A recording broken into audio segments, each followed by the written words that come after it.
Welcome to my YouTube channel.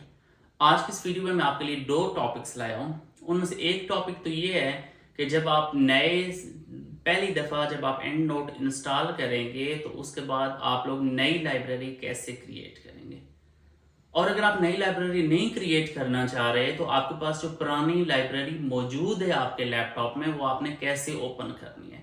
अमूमन होता ये है कि जब कोई बंदा नया पहली दफ़ा एंड नोट सॉफ्टवेयर कर रहा होता है, उसके पास अगर पहले से लाइब्रेरी बनी हुई होती है तो वो पुराने वाली लाइब्रेरी ओपन करने के बजाय नई लाइब्रेरी बना लेता है और नई लाइब्रेरी में पहले से मौजूद जो रेफरेंसेस होते हैं वो नहीं आ सकते।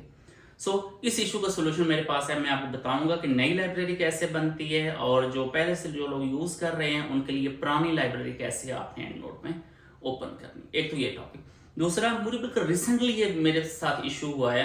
दूसरा टॉपिक मैं आपको ये बताने जा रहा हूँ कि सपोज आपको कोई आपका स्टूडेंट या कोई जानने वाला आपको कोई थीसिस भेजता है या आपको कोई पेपर भेजता है। अब उसने रेफरेंसेस डाले हुए एंड नोट से, लेकिन आपके पास तो उसकी लाइब्रेरी ही मौजूद नहीं है। मतलब उसने जो रेफरेंसेस 50 रेफरेंसेस सपोज उसने डाले हुए हैं, आपके पास तो वो लाइब्रेरी में नहीं है, आपके पास वो एंड नोट में शो ही नहीं होंगे। इसका क्या तरीका है कि उस डॉक्यूमेंट में से आपने रेफरेंसेस को एंड नोट लाइब्रेरी में कैसे लाना है। मतलब ये नहीं है कि आप स्टूडेंट से कहेंगे मुझे साथ लाइब्रेरी भी भेजो, आपको जरूरत ही नहीं है। आप उसी डॉक्यूमेंट से जो 50-60 जितने भी रेफरेंसेस हैं वो सारे 1 मिनट में आप इंपोर्ट कर सकते हैं आप अपनी लाइब्रेरी में। ये मुझे रिसेंटली ये इशू फेस हुआ है, इसलिए मैं इस टॉपिक पर वीडियो बना रहा हूँ। तो अब इससे पहले कि मैं आपको स्क्रीन पे ले चलूँ, सिर्फ इतनी सी आपसे रिक्वेस्ट है कि आपसे मतलब जस्ट मुझे इतनी सपोर्ट चाहिए कि आप काइंडली, अगर आपने वीडियो यहाँ तक देखी है तो काइंडली आप वीडियो को लाइक कर लें, क्योंकि ये टॉपिक आपको बहुत ज़्यादा काम आएंगे। चैनल को आप काइंडली सब्सक्राइब कर लें और सब्सक्राइब के साथ जो बेल आइकन है उसको प्रेस कर लें ताकि आपको नई आने वाले इंफॉर्मेटिव रिसर्च के रिलेटेड वीडियोस का नोटिफिकेशन मिलता है। ठीक है, तो अब मैं आपको बगैर आपका टाइम ज़ाया किए डायरेक्टली आपको स्क्रीन पे लेके चलता हूँ। अगर आप स्क्रीन पे देखें, पहला काम तो मैं ये कर लेता हूँ कि यहाँ पे मैं सॉफ्टवेयर इस पे काम सिखा रहा हूँ एंड नोट सॉफ्टवेयर में ओपन कर लेता हूँ। सपोज ये पहले वाली लाइब्रेरी खुली हुई है, इस लाइब्रेरी के बजाय जो कि मैं आपको सिखाना चाह रहा हूँ तो इसकी जगह मैं आपको पहले नई लाइब्रेरी बनाने का तरीका सिखा देता हूँ।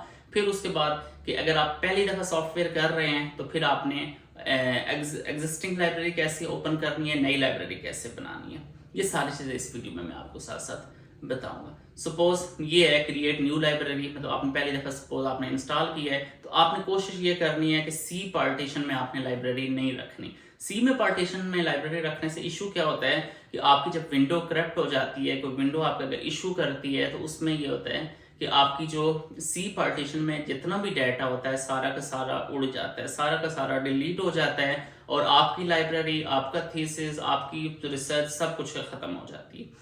आपने ये करना है, लाइब्रेरी आपने रखनी है सी के अलावा डी पार्टीशन में रख लें, ई पार्टीशन में या किसी और पार्टीशन में आपने रख लेनी। ये मैंने नई लाइब्रेरी बना ली है।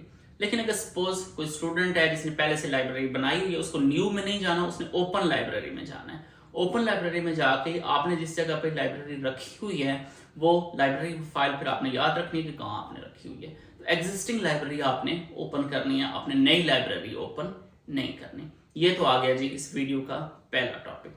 अब इस वीडियो का जो दूसरा टॉपिक है वो ये है कि सपोज ये डॉक्यूमेंट मुझे किसी ने भेजा है।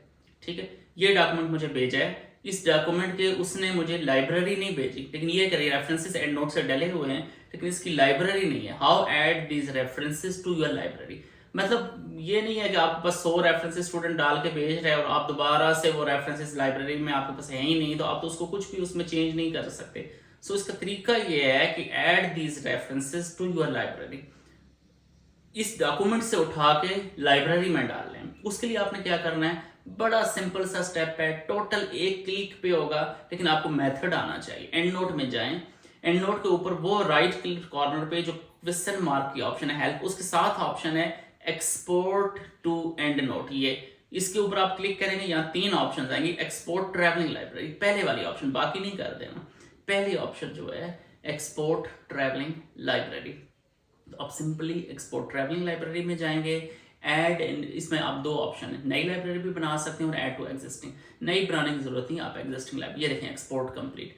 मतलब ये है कि इसके जो 3, 4, 5 रेफरेंसेस अभी आपको समझाने के लिए मैंने डाले हुए थे, वो मेरी लाइब्रेरी में नहीं थी। ये इंपोर्टेड रेफरेंसेस आ रहा है कि ये मतलब आपने किसी डॉक्यूमेंट से इंपोर्ट किए।